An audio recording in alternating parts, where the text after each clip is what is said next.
नमस्कार, आपण पाहत आहात चांगलं न्यूज। श्रावण महिन्याची लगबग सध्या सर्वत्र सुरू आहे। दर सोमवारी अनेक शिवमंदिरे भक्तांच्या गर्दीने फुलून जात आहेत। आज आपण अशाच कराड जवळच्या सैदापूर येथील श्री प्राचीन पावकेश्वर मंदिराची माहिती घेणार आहोत। कराड पंचक्रोशीत 12 ज्योतिर्लिंगे आहेत असे मानले जाते। त्यामध्ये सैदापूरचे पावकेश्वर, कराड प्रतिसंगमावरील संगमेश्वर, मंगळवार पेठेतील कमळेश्वर, गोळेश्वरचे गोळेश्वर, कापिलचे कपिलेश्वर, आगाशू डोंगरातील निळकंठेश्वर, वारुंजीचे वरुणेश्वर, वनवास माचीचे धर्मेश्वर, खोडशीचे कोटेश्वर, वडळ निळेश्वरचे निळेश्वर आणि गोटेचे आनंदेश्वर, कराडच्या मध्यभागी वसलेले हाटकेश्वर, कृष्णा काठावरचे रत्नेश्वर, यामधील सैदापूरचे पावकेश्वर हे मंदिर 20 गुंठे क्षेत्रात पसरलेले 13व्या शतकातील हेमाडपंथीय शैलीचे मंदिर आहे।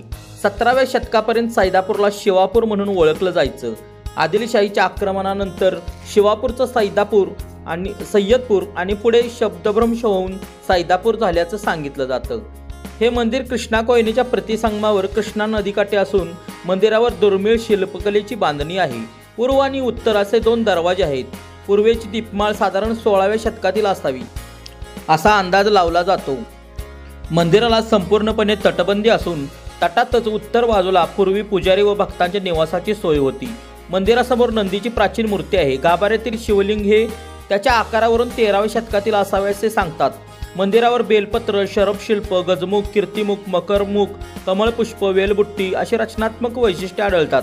आवारात एक बुजवलेली विहीर असून तिचे चौथरे दिसून येतात। शिवलिंगावरील अभिषेकाचे पाणी हे गोमुखातून बाहेर पडते, मात्र येथे ते मगरीच्या मुखातून म्हणजे मकर मुखातून बाहेर पडते।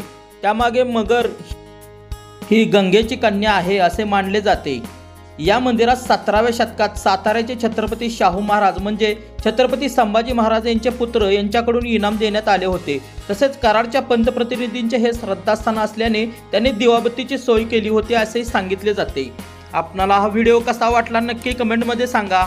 व्हिडिओ आवडल्यास लाईक करा, शेअर करा आणि चॅनलला सबस्क्राईब करायला विसरू नका।